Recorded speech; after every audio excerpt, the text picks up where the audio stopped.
As the 1990s drew to a close, the home video game console market was in the midst of a shakeup. While Nintendo and Sega had dominated the 60 and 32-bit eras, new blood on the scene began pushing gaming technology into bolder horizons. The release of the Sony PlayStation created new possibilities for what 3D graphics were capable of, and Nintendo and Sega rushed to catch up. However, at the turn of the century, Sega's heyday was long behind it, and the Sega Dreamcast would be their last home console, as it was discontinued in 2001 after only about 3 years or so on the market. By this time, the PlayStation 2 and GameCube had come out, again redefining what was possible with 3D graphics. Mascot 3D platformers surged in popularity as controls became more refined and accurate, allowing for better movement and combat. But while Sega was out of the console race, Sony and Nintendo wouldn't stand alone for long. Seeing an opportunity even before Sega called it quits, Microsoft decided to try their hand at console gaming. Released in 2001, the original Xbox was an innovative and forward-thinking piece of hardware. Unlike its contemporaries, it featured an internal hard drive to save game data directly to the console instead of needing to buy a separate memory card.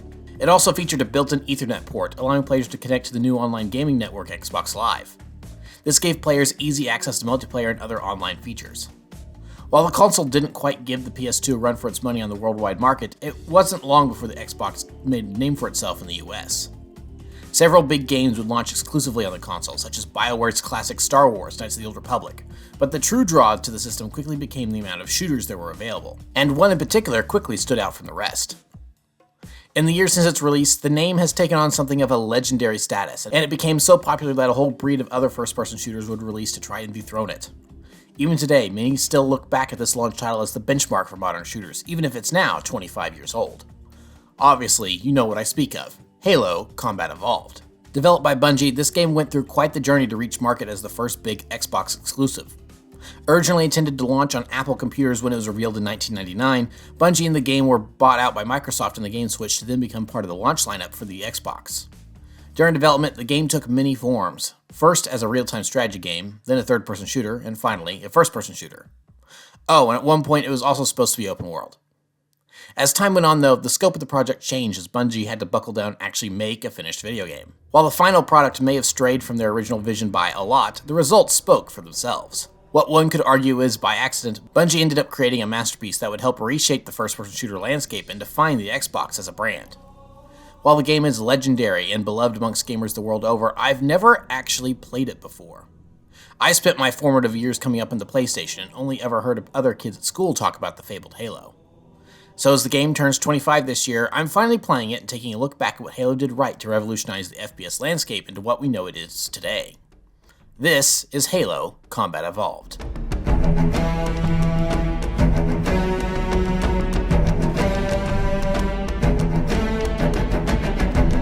Our story begins in the distant future. Humanity finds itself at war with a collective of alien species known as the Covenant, and they're losing.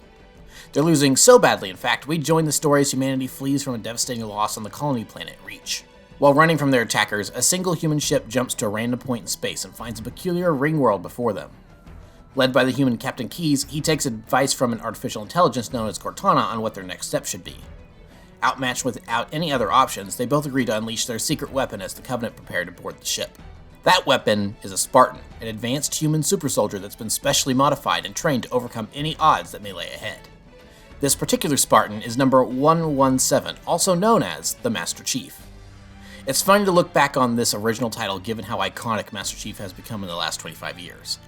For many, Chief is as synonymous with gaming as Mario or Zelda, and easily stands out as his own individual. Looking back in the context of the era though, you can see the inspiration Bungie pulled from to create the look and character of Chief.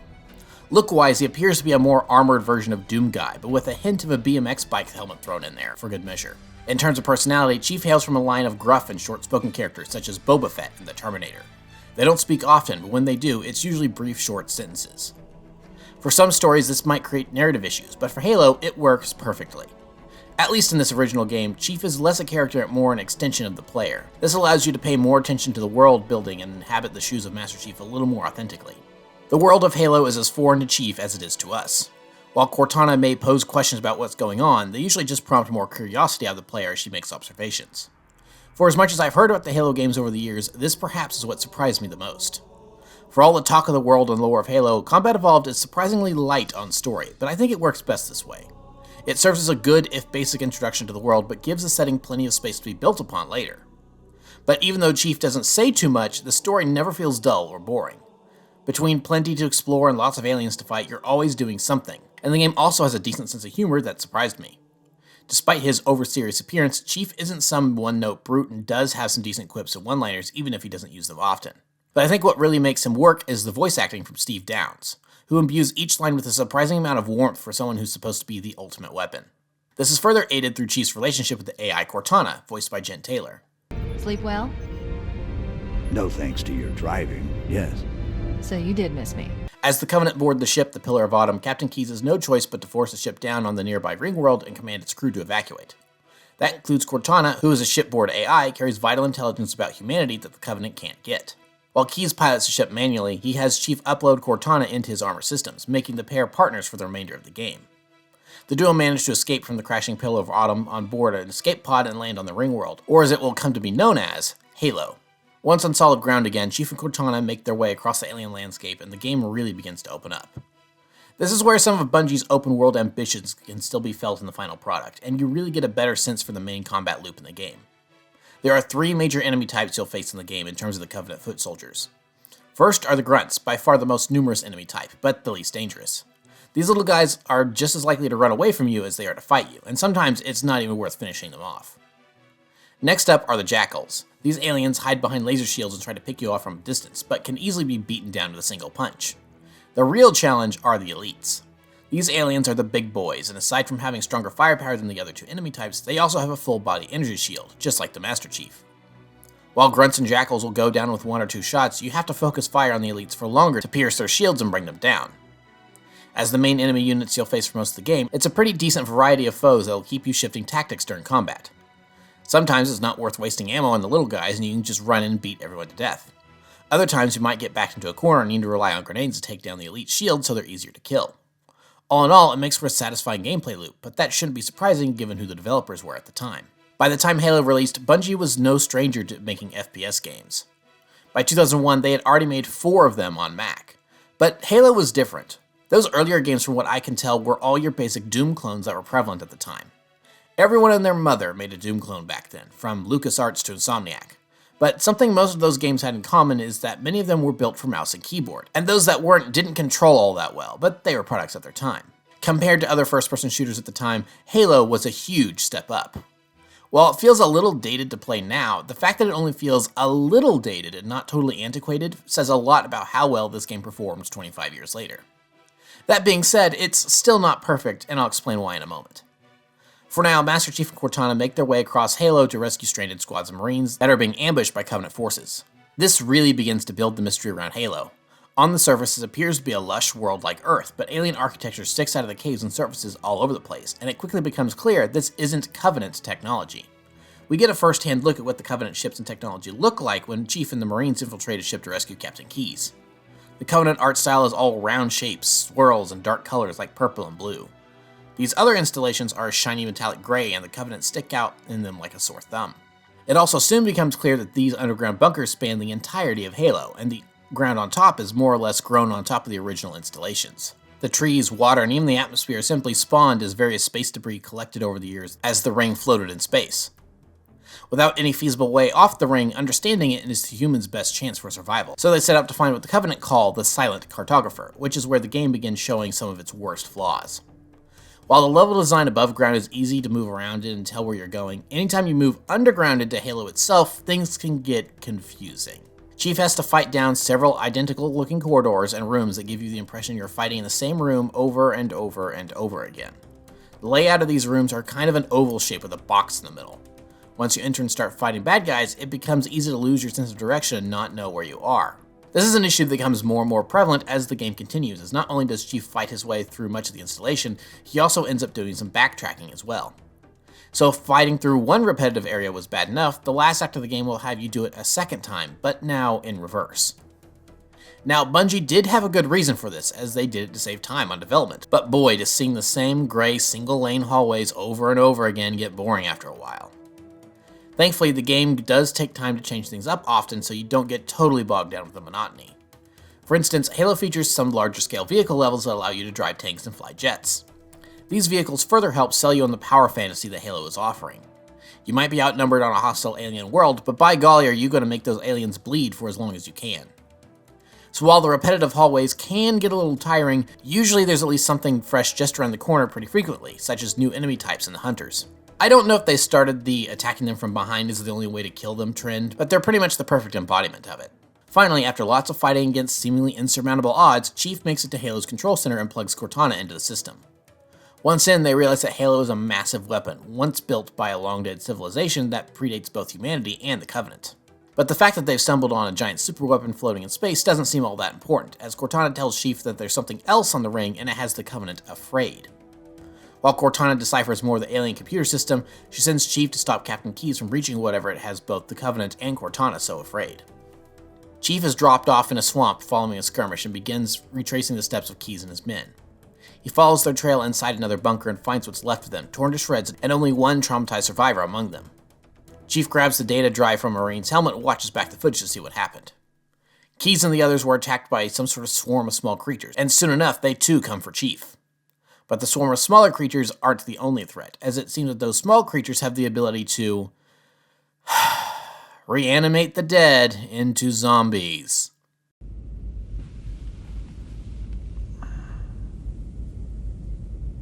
So, as I've stated, I knew next to nothing about Halo going into this other than the basic green guy kills aliens. When this swarm of aliens showed up and turned into zombies, I was instantly flabbergasted and somewhat angry at the same time. To put it bluntly, I don't like zombies. At this point, I think they're an overrated and overused concept, and I can only tolerate them in small doses. Zombies being a main thing in The Last of Us even stopped me from playing that game for years, and that's considered to be one of the best uses of zombies ever. So when the Flood shows up in Halo, I was actually physically taken aback in disbelief. While I had heard mention of the name The Flood before, I assumed it was just another name for an alien faction like The Fallen in Destiny. But no, turns out The Flood is a zombie horde, and that means that Halo has secretly been a zombie franchise under my nose the whole time. Awesome. Now I will say, I'm being a little overly harsh right now because it mirrors my initial reaction. As the game went on though, I softened a little bit to the idea for a number of reasons. First, as I said, the Flood showing up in Halo doesn't actually change what the game is, only my preconceived notions I had before diving in. So that took some time to adjust, probably similar to those who played it for the first time in 2001.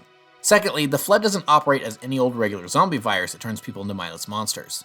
The Flood is a parasite that changes its host body and morphs it into new forms, and not just boring, shambling corpses. That is at least somewhat interesting.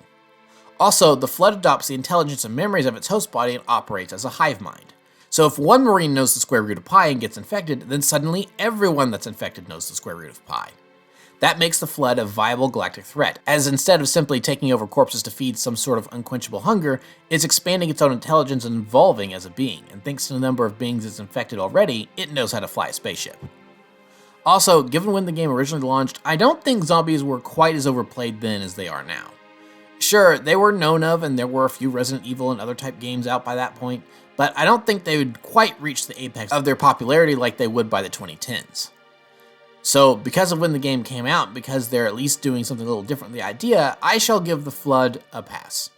Moving forward, Chief has to escape being torn apart by fungus aliens and retreats back out into the swamp.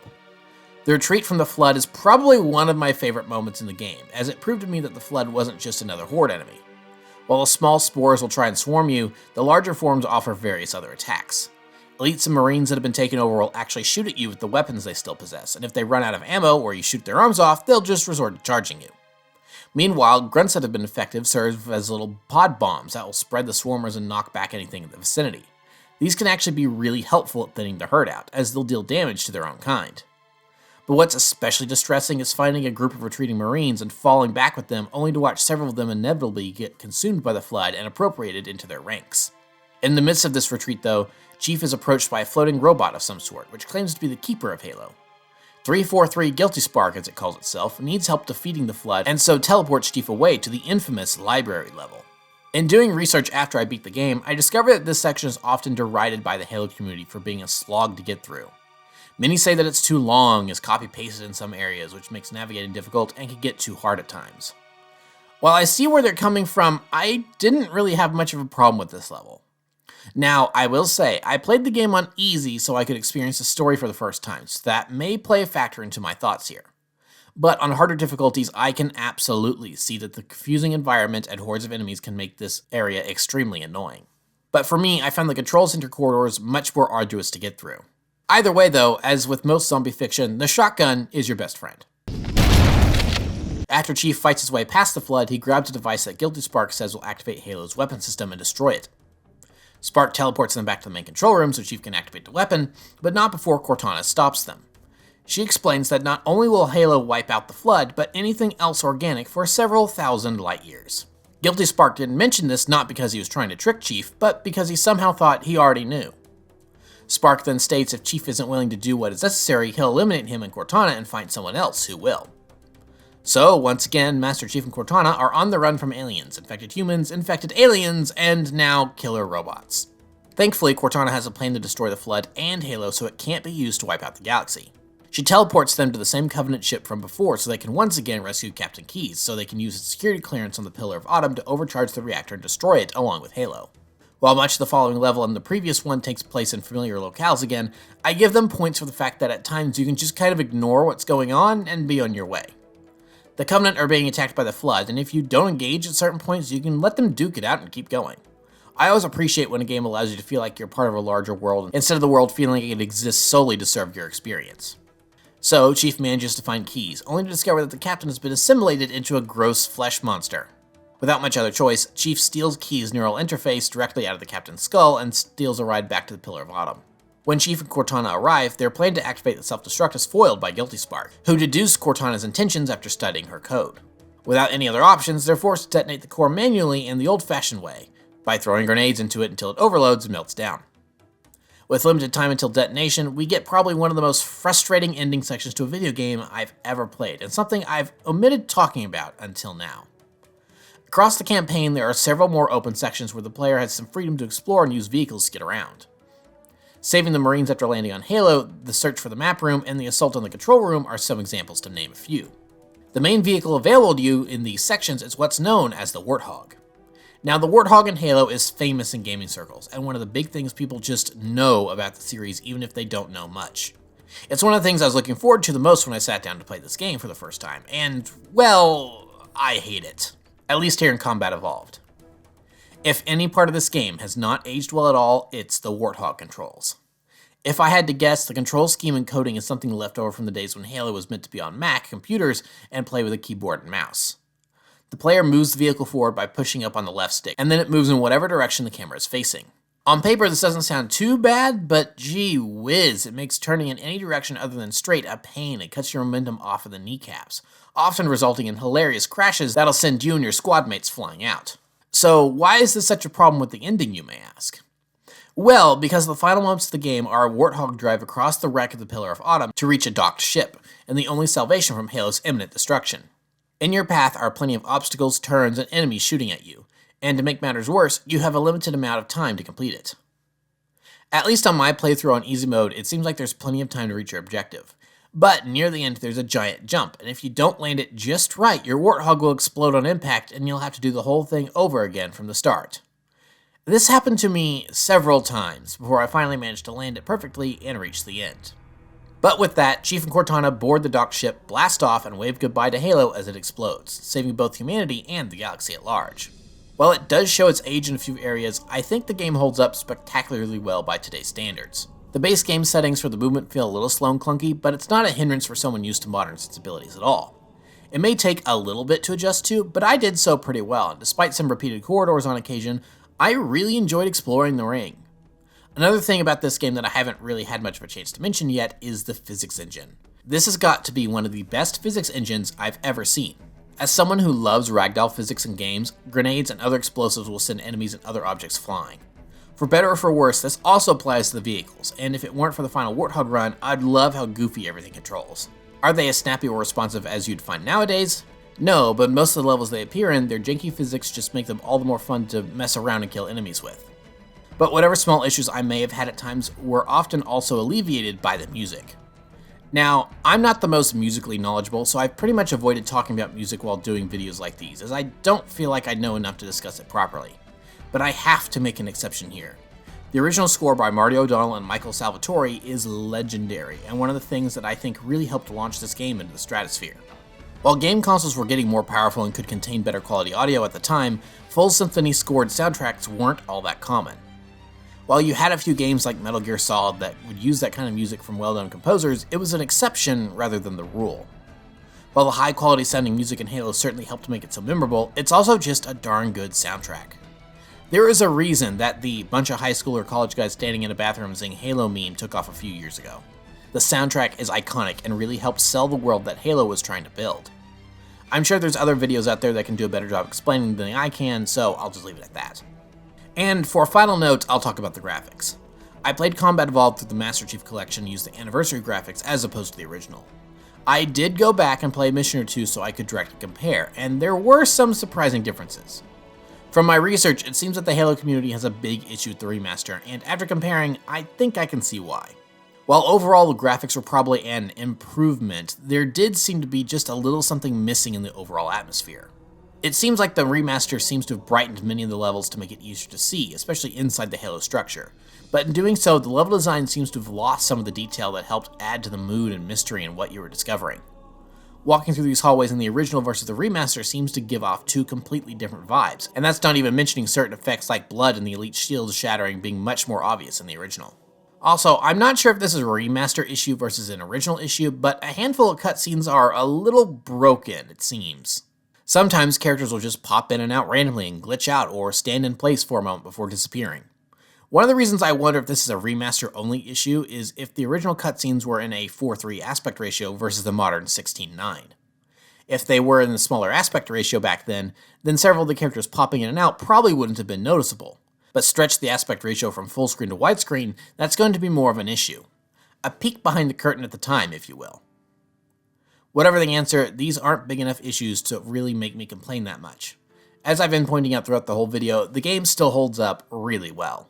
Despite the subtitle Combat Evolved being a name Bungie supposedly didn't care for and was added by Microsoft, it's the perfect descriptor for what this game was at the time.